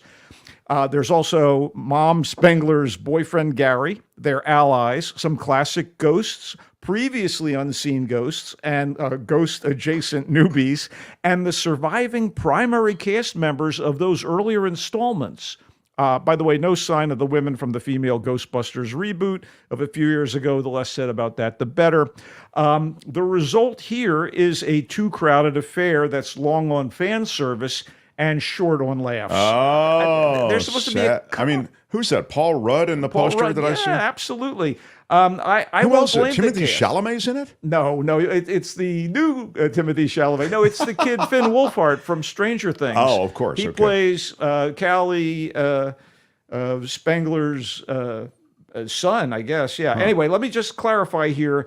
I'm not going to blame the cast for the issues here, but and I'm going to admit, like, their brief and emotionally resonant appearance in Afterlife, it's initially great to see old hands Dan Aykroyd as proto-Ghostbuster Ray Stantz, Ernie Hudson as his colleague Winston Zeddemore, and in what amounts to little more than a cameo, Bill Murray as Dr. Peter Venkman, all three surviving members of the cast. And I got to say, You also get Annie Potts, who was their secretary in the original movies, and she's back here now, a full-fledged buster. But they are all secondary to Afterlife's Carrie Coon. Love her in The Gilded Age on HBO. She plays Mom Callie Spengler. Paul Rudd is back as Callie's boyfriend, Gary, who's like a high school teacher. Finn Wolfhard from Stranger Things as Callie's son, Trevor. And McKenna Grace as Callie's daughter, Phoebe. Brainy little Phoebe. And she seriously looks like she could be the granddaughter of Harold Ramis as Egon Spengler. So the plot, such as it is, concerns the Spenglers, ex-Midwesterners, now having moved to New York City, and the Ghostbusters Vintage Firehouse headquarters at the behest of the now wealthy Winston. And he brings them there to fight the spectral nuisances that have begun to plague the Big Apple once again, like they did in the original Ghostbusters films.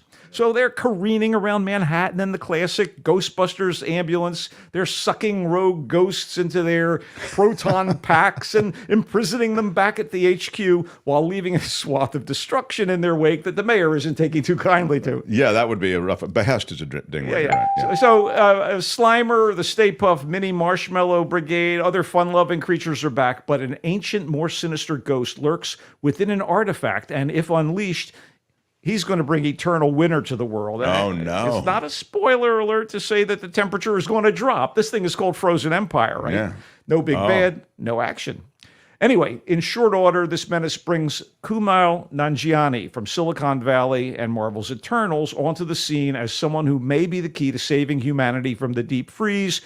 And of course, Aykroyd's Ray, who owns an occult shop, and Murray's Peter, who's something of a paranormal expert, are enlisted by Hudson's Winston and the Spenglers to join the battle. Okay, the opening sequence shows promise, and these are all talented performers, but Frozen Empire tries to do so much, such as adding a new mythology to the franchise, and with so many characters vying for screen time, the performances seem diluted. I think Murray is in 3 scenes and maybe has 7 lines. I don't. As the surprise at the end of Afterlife, seeing these old hands and a computer-generated Ramis, very emotionally satisfying. And here they're given short shrift, and even at its most frenzied, Frozen Empire feels a little cranked out. And the watchword should be product, not inspiration. Quick family note, Jason Reitman, son of Ghostbusters director Ivan Reitman, directed and co-authored Afterlife and honored the original property. He also co-wrote Frozen Empire with its director Gil Keenan, so he shares some of the responsibility. If this makes dough, another sequel is almost assured. I just hope it's leaner, more cohesive, and funnier. Mark, before we move on to the next film, a song comes to mind. If there's something wrong with your screenplay, bub, who you going to call? Script doctors. Where the hell were those guys? Anyway, Ghostbusters Frozen Empire's in theaters. Yeah, you felt that the script needed to work, huh? It's tough when you're trying to pack all of those appearances, cameos, and others into... Absolutely. And there's a female ghost that Phoebe's character meets, and there's like the 2 kids from the prior film. They shoehorn them in just too much. Tom says cohesive. It's true. It's a ding word. Yeah, good catch. All right. Wait, I got a movie that I'm crazy about. Are you ready? And this is something I think you ought to see, despite the fact that it has, horror genre trappings. Okay. Leaning into the found footage horror movie technique, the fraternal Aussie writing directing team of Colin Cairns and Cameron Cairns has made one of my favorite movies of the year so far, Late Night with the Devil, ostensibly mixing a lost episode of a syndicated American late night talk show from 1977 with behind-the-scenes footage. And the result is a sort of scary version of the Gary Shandling show. I love this premise. Oh, my God, it's brilliant. I mean this in the best possible way. Very Gary Shandling, but horror. Okay. I love it. The thing that I think you're going to love beyond the premise is that it is a stunningly accurate conjuring of a late-night talker of the era with a note-perfect approximation of the fatuous patter, the band, the sets, the art direction, the broadcast title cards, and the video quality, including aspect ratio and, video artifacts. So all that's on screen. Oh, that's great. And it's slyly amusing when it isn't freaking you out. So here's the situation. Jack Delroy, played by David Dastmalchian of the Suicide Squad and Oppenheimer. That's an alpha and omega there. Yeah. He's the ambitious and smarmy host of Night Owls, and professionally and personally frustrated by being continually beaten in the ratings by Johnny Carson. So after the tragic death of Jack's wife, the ratings for Night Owls have gotten worse. He decides to pull out all the stops for the show's Halloween episode by bringing on the young survivor of a satanic cult, her psychologist, who swears the girl is demonically possessed, and a smug debunker of the paranormal. And there's also like a mentalist, like Criswell, like one of those guys. Oh, yeah, of course. They Sure. bring that guy out. So, Kreskin. Yeah, like Kreskin or Criswell. Criswell, Both okay. of them were like beloved on talk shows. Yeah. All right, the resulting program, as we see on screen, seems to be going where you presume it's going to go until it overturns more than a few of the expectations you might have. And that's even if you're a gore-loving horror movie fan. And all the while, the filmmakers do a bang-up job of recreating that whole television studio with a live audience scene, with Dastmalchian nailing Jack, whether pandering for approval from the crowd, kissing a guest's ass, demeaning his obsequious sidekick, hit the ding word, Yes. obsequious. But there's also something before that. Throwing to commercial, panicking over what transpires on the show. Transpires. Dastmalchian and the rest of the cast and the Cairns brothers absolutely slayed with this. In short, I was blown away by Late Night with the Devil. You know, it was almost as frightening as Colbert and Seth Meyers making me laugh about the horror of Donald Trump every night. What is the horror? It's gory or something, or what? There are moments, but I'm just saying. The gore doesn't really bother me. No, it's no, no. that intense cruelty and that torture stuff. I can't take that. It's not man. cruelty. This is a horror movie. Okay. If you were able to sit through The Original Exorcist, this will be like nothing. Okay, This will be a walk in the park with a hatchet. Was The Exorcist a good starter horror movie for me? I think if that was your experience, yes. Okay. Anyway, this is good. Late Night. Where can I Late Night see with the this? Devil. It's in theaters, but it will be streaming on Shudder in a number of weeks. If you're on Shudder. Shudder, SHUDDER. That's the horror platform? A horror platform, yes. Okay, all right. Oh, wow.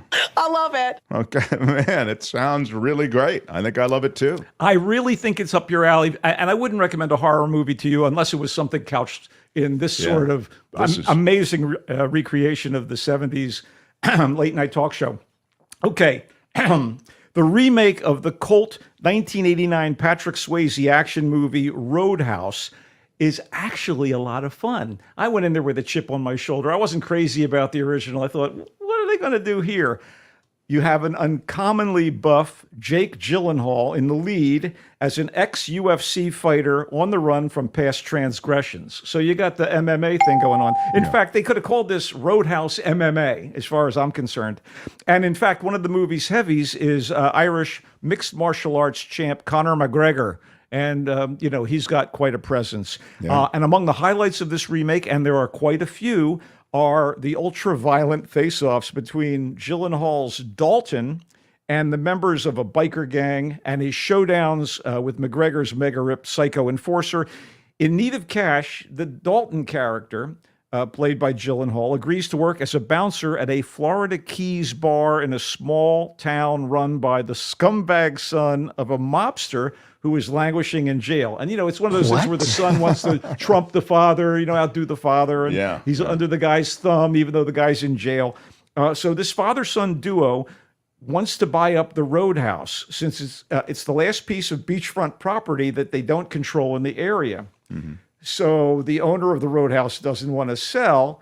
And since the bar has been in her family for years, she's adamant. The mobsters send a parade of thugs to the Roadhouse to pressure her out and make her, agree to give up the space. Only the onslaught is met by Dalton's fists and feet, sending a parade of goons to the local hospital, where Dr. Ellie, a potential love interest for Dalton, has to patch them up. It's one of those. She's the hot doc? Yeah, she's the hot doc, played by Daniela Melchior, who, by the way, was also in Suicide Squad, just to make another connection to a previous film. Wow. Nobody likes her. Incidentally, the local cops are corrupt, of course, and they're led by a veteran cop whose name is, or nickname is, Big Dick. Talk about crazy coincidences. Wow, that is with it. Yeah, we got Kate's band. Kate's band tonight, which is performing. Yeah. So there's a lot of decent music played by some legit musicians, including Rockin' Dopsy and the Zydeco Twisters. There's some good bands performing in that Roadhouse. Wow. It's unbelievably offensive. And there's apprentice bouncers who are there to learn from Dalton, and the requisite dirty cops enthralled to the bad guys. And the tropical Keys setting means that, yes, fans of Friday Fabulous Florida, a croc figures into the story at one point. I love it. I love it. It's Gator love. And the screenplay actually goes where you want it to go. There's a reason that this place is fun. The fight scenes in the bar, the parking lots, even on the water are brutally effective. And in general, Roadhouse is a blast. I kept thinking, wow, this is better than it has any right to be. And then I saw that the director was Doug Liman, who has brought us some fine movies, from Edge of Tomorrow to The Bourne Identity to Mr. and Mrs. Smith, all the way back to Swingers. I mean, Liman brought the flair, and Gyllenhaal brought the heat to Roadhouse, and it rocked. And it's on Amazon Prime Video. It's not even in theaters. Wow, that's great. Never have to leave your couch to see that hunk that is Jake Gyllenhaal handle those other hunky people who try to out-hunk him. Yeah, it's a hunk-off. It's a hunkathon. I really am excited about this. Put up your pants, my man. Pull up those pants. Let's do a couple of quick shorts before we head out. All right. Sleeping Dogs is a crime drama and a mystery, and it had many of the ingredients that I like in a film noir thriller, including an anti-heroic lead played by a solid character actor. In this case, Russell Crowe. Wow. As an ex-police detective dealing with Alzheimer's, undergoing a radical new treatment, and then thrust into reassessing a murder conviction from years back as his memory comes and goes. Wow, that's actually a really cool premise. The premise is terrific. Depending on what the ex-cop discovers, he could possibly save the life of a man on death row. Wow. The science is ridiculous. There are also shady suspects, including a femme fatale played by one of my movie and TV sweethearts, Karen Gillan, from Guardians of the Galaxy and a Doctor Who companion back in the day, and an unscrupulous academic played by Martin Sokas. Plus, a weird man caught up in a romantic obsession, the detective's former partner on the force whose morals are in question, and so on. But for all the possibilities in the setup and all the potentially engrossing elements, Sleeping Dogs performs no new tricks. It just lopes from scene to scene, then stops in its tracks for a bit before moving forward again. And by the end, you're neither surprised nor enlightened by what you've just watched. Well, that's too bad. So it kind of fizzles. Yeah, it's in theaters, Sleeping Dogs. And we have a Bay Area connection to this last thing, and I'll just briefly say how much I enjoyed it and how informative it was. While kind of skirting being lurid, Carol Doda topless at the Condor. I'll ding lurid. Yep. Is a documentary starting at the beginning of Doda's career as a waitress at the Condor Club at the corner of Broadway and Columbus in San Francisco. Still there, I think. Well, her image is still there, but she, of course, is... Well, no, she's gone, of course, but I'm just saying that the Condor Club is still there. So she becomes an absolute firestorm, one of the biggest tourist attractions in San Francisco, when she agrees. She always was dancing as a cocktail waitress, and she actually decides to get up on a piano and shimmy, and soon she's taken off her top because Rudy Gernrich has invented the monokini, which is the topless swimsuit. And so that becomes a thing, and they start testing the limits of San Francisco law, what the police department is going to do in terms of shutting down these massively popular clubs at the time on Broadway. Right. And we see changes in America's morality. We see the flowering of the bohemian lifestyle reaching a new level from beatniks to hippies in the 60s. There's all this great found footage. There are interviews with Doda.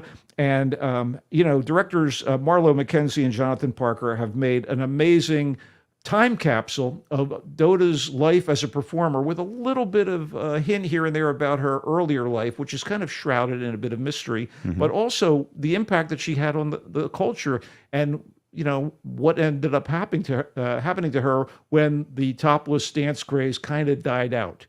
And this actually could be really great, especially if you've been in and around San Francisco at all during the time she was there, and she was there for a long time. there's so much great footage from North Beach, and as a homeboy, I was I was loving every second of it.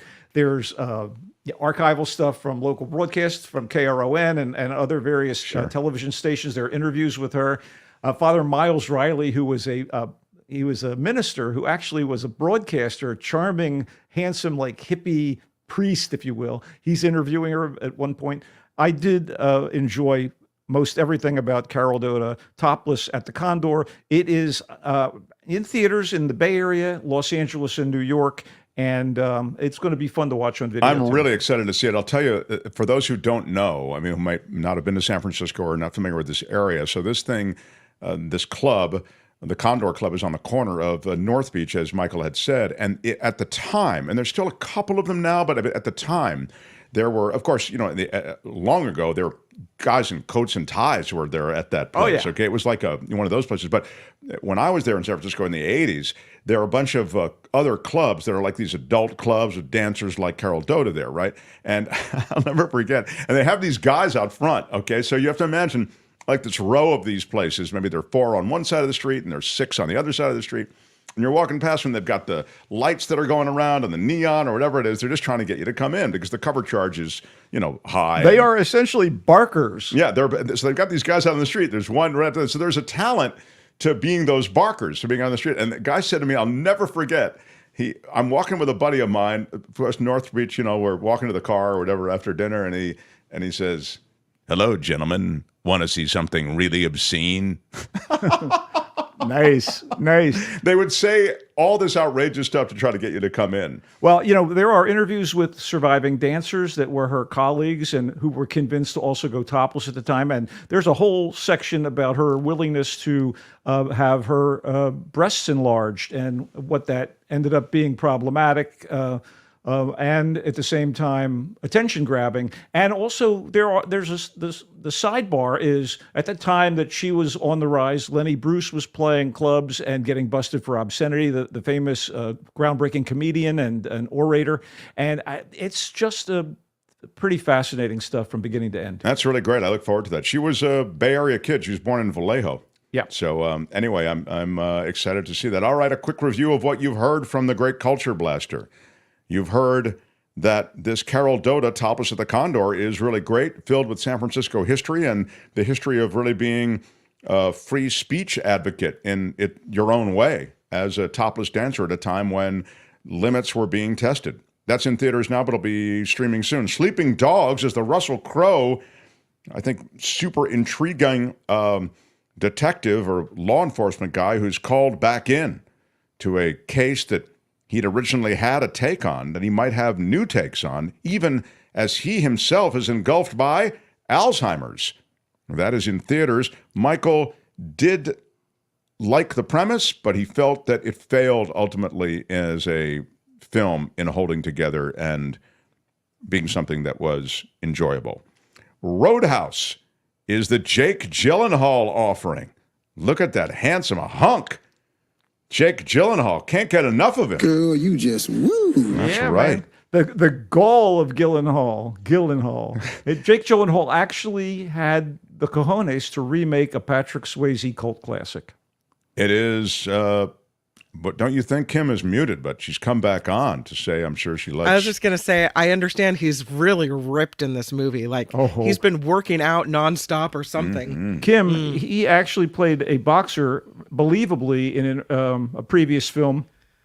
And here, you buy him as an MMA guy. And in fact, the fight scenes are first rate. And Conor McGregor and Jake Gyllenhaal, that's the prize I never thought I wanted out of my movies. And man, they're just pounding the hell out of one another. And I don't mean it, No, I get what you're saying. Good morning. What? Yeah, Put up your pants, my man. Pull up those pants. Anyway, that is Jake Gyllenhaal in Roadhouse. That is on Amazon Prime, so you can,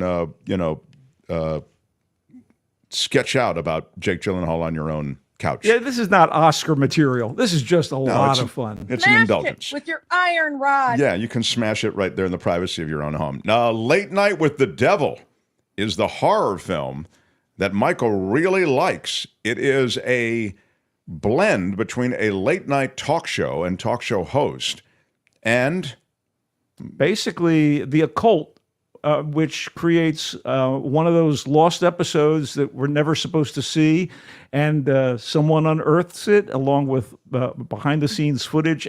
I just loved everything about this movie, and yeah, you really like it, and it's in theaters now, probably coming to streaming on that streaming service. Well, Shudder. It'll be coming on the horror streaming service. But don't be put off by the word horror. I mean, if you like the elevated horror of things like The Exorcist, or maybe something as recent as Hereditary, this is not as high-flown. Well, Hereditary is creepy as hell, man. I mean, I cannot take that. This is a different thing. This is funny. This isn't creepy. Well, it has its moments. I'm telling you, you're going to be a little jolted, Mark, but it's still what it says and what it does regarding the television of the era and that sort of situation.